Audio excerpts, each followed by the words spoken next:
we'll talk about questions. I always get ahead of myself. We'll talk about questions. But early on, I asked her a lot of questions that were open and that were general, because you want to stay pretty general. And I don't want to box myself in. You're already boxed in. They called in like this, myopically focused on one vehicle. We have to be careful, though. We're trying to open them. We got to kind of be careful how we do it. I used to ask this question way too early. Good question, probably wrong time.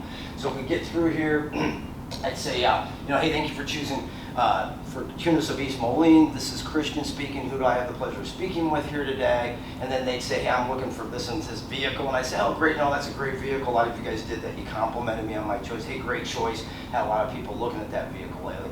And I go, you know what? I'll check on that for you. While I'm checking on that, though, I mean, are you only interested in the 2013, or where is she at, 2015 Sierra, or would you be open to other models, especially if we had something nice that fit into that nice in that style and price range and fit in your budget, maybe even better?